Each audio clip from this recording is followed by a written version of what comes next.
శ్రీ గురుభ్యో నమః. శ్రీకృష్ణ పరబ్రహ్మణే నమః.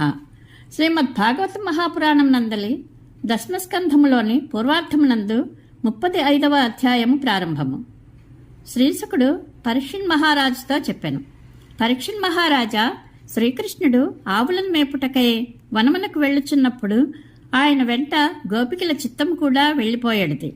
శ్రీకృష్ణుని ఎడబాటునకు ఓర్చుకొనలేక వారు ఆ పరమపురుషుని లీలా వైభవములను కీర్తించుచు అతి కష్టము మీద దినములను వెళ్లబుచ్చుచుండిరి.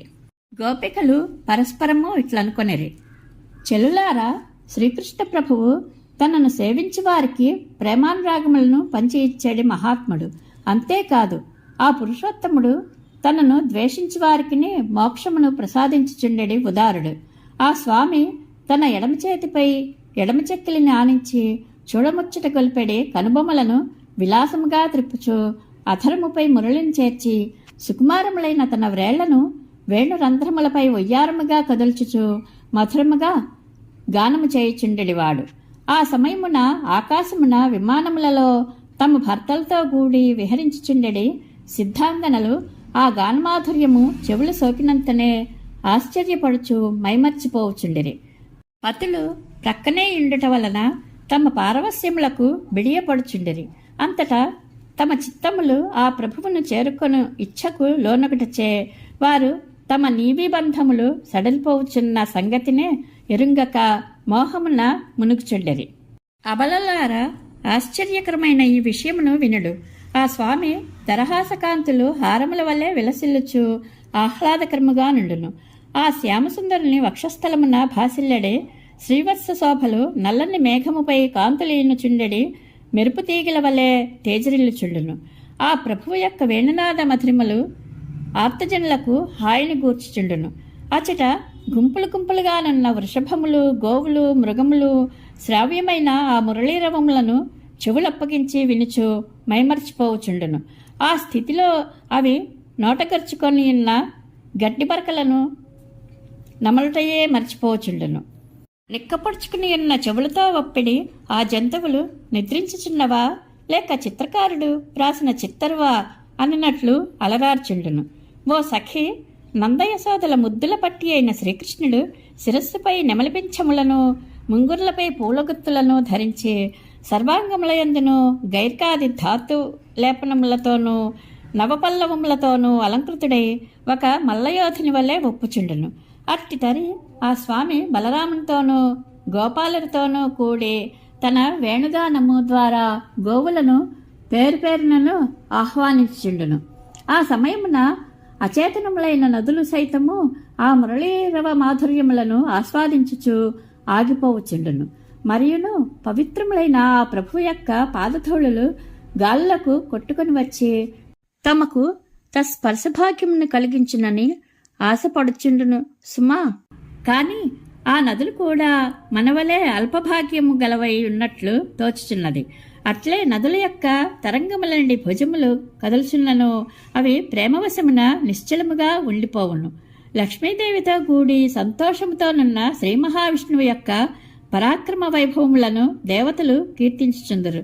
అట్లే స్థిరమైన అపార సంపదలతో ఒప్పుచున్న శ్రీకృష్ణ ప్రభు యొక్క పరాక్రమ వైభవములను ఆయన యొక్క అనుచరులైన గోపాలురు కొనియాడుచుందురు.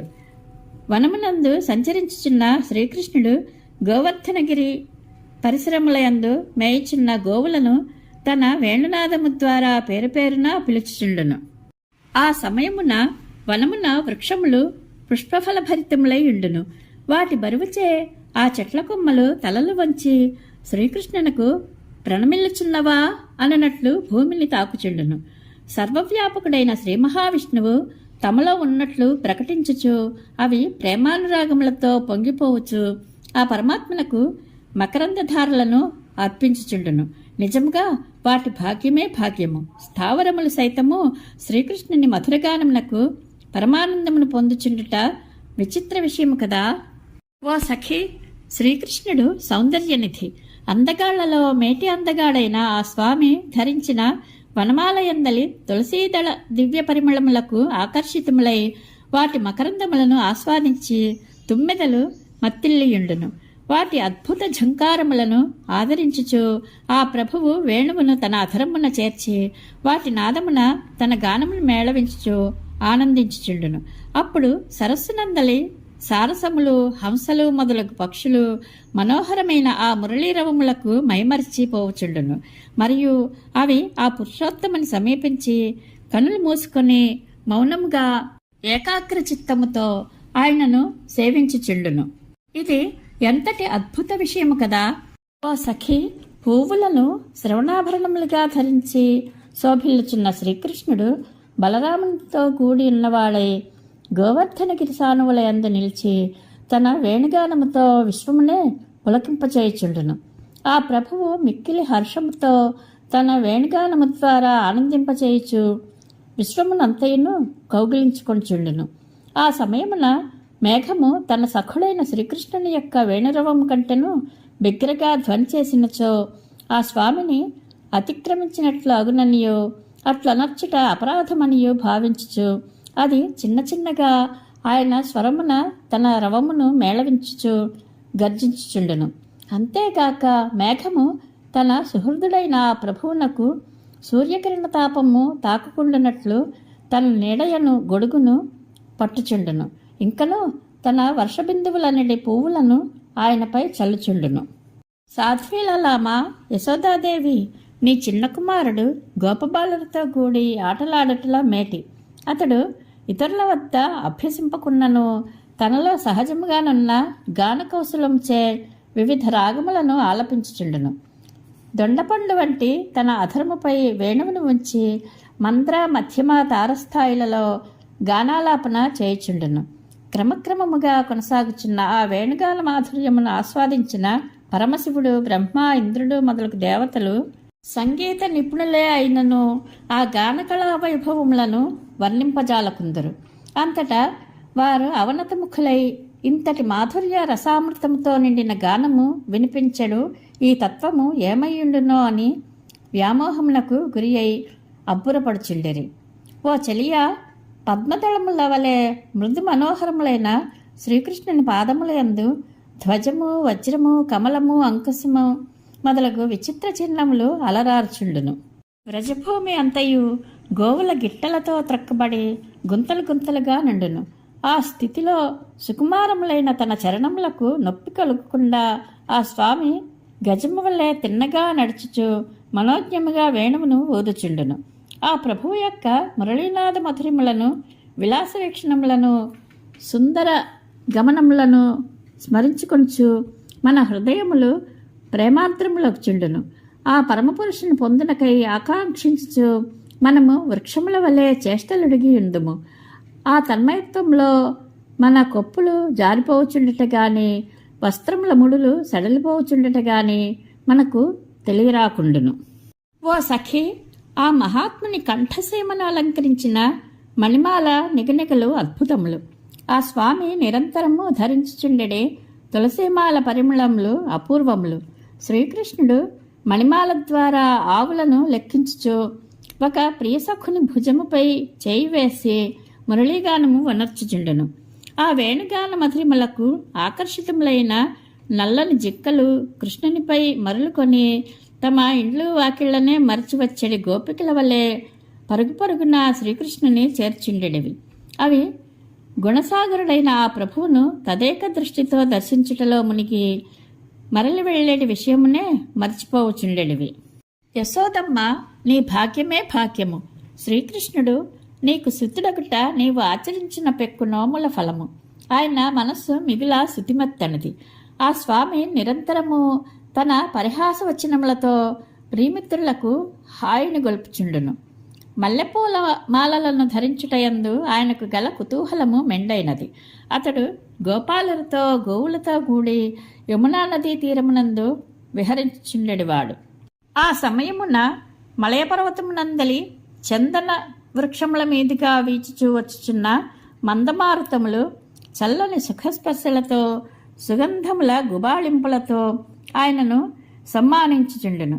సిద్ధులు, విద్యాధరులు మున్నగు దివ్యజాతుల వారు పరివృతులై ఆ స్వామిని ప్రస్తుతించుచు తమ వాద్యగానములతో వివిధములకు కానుకల సమర్పణతో సేవించుచుందురు. ఓ చెలియా, శ్రీకృష్ణునకు వ్రజభూమి అందలి గోవులపైనను గోపాలుర మీదను గల వాత్సల్యము అపారము. అందువలననే ఆ స్వామి గోవర్ధనగిరిని తన వ్రేలిపై ధరించి అందరినీ రక్షించెను.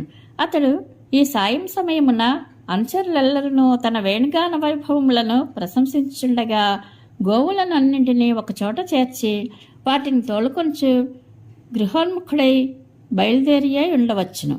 కాని మార్గమధ్యమున బ్రహ్మాది దేవతల సేవలను అందుకొంచుండుట వలననో ఏమో ఆ ప్రభువు యొక్క ఆగమనమునకు విలంబము జరుగుచున్నట్లున్నది.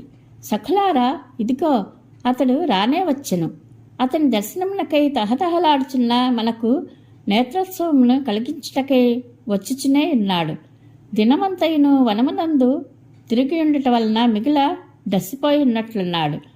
గోవుల కాళ్ళగిట్టల తాకిడిచే మీదికెకిసిన దుమ్ముల వలన ఆయన వనమాల పూర్తిగా ధూసరితమై ఉన్నది. యశోదాగర్భ సంజాతుడు మన అందరికీ చంద్రుని వలె ఆహ్లాదకరుడు అయిన మన ప్రీతముడు ఆత్మీయులమైన మన మనోరథములను ఈడేర్చు అభిలాషతో మన వద్దకు వచ్చుచున్నాడు. ఆ వనమాలి తన మిత్రులను ఎంతయో ఆనందింపచేయుచుండును. బంగారు కుండలముల కాంతులు ఆయన లేతబుగ్గలపై ప్రసరించుచుండుటతో ఆ స్వామి ముఖము దోరగా పండిన రేగుపండు వలె అలరార్చున్నది.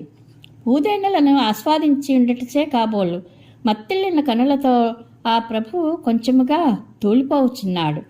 పగటివేళ గోవులను మనము పొందిన దుర్భరమైన తాపములను తొలగించుటకే ఆ యతిశిరోమణి సాయం సమయమున ఉదయించుచున్న చంద్రుని వలె ఆహ్లాదకరుడొచ్చు ప్రసన్నవదనుడై గజేంద్రుని వలె మందగమనముతో వచ్చుచున్నాడు. శ్రీశకుడు చెప్పెను, పరీక్షణ్ మహారాజా, వ్రజపామినులు ఎంతయో భాగ్యశాలినులు.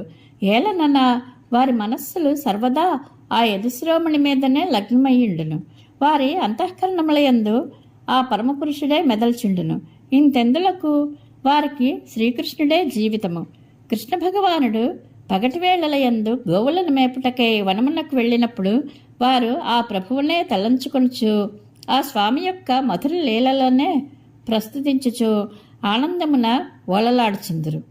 ఈ విధముగా గోపికలు కృష్ణ తన్మయత్వంతో కాలమును గడుపుచుండెరి. ఇది శ్రీమద్ భాగవత మహాపురాణం నందలి దశమస్కంధంలోని పూర్వార్థమునందు 35వ అధ్యాయము సంపూర్ణము. శ్రీకృష్ణానుగ్రహ ప్రాప్తిరస్తు. శుభం భూయాత్.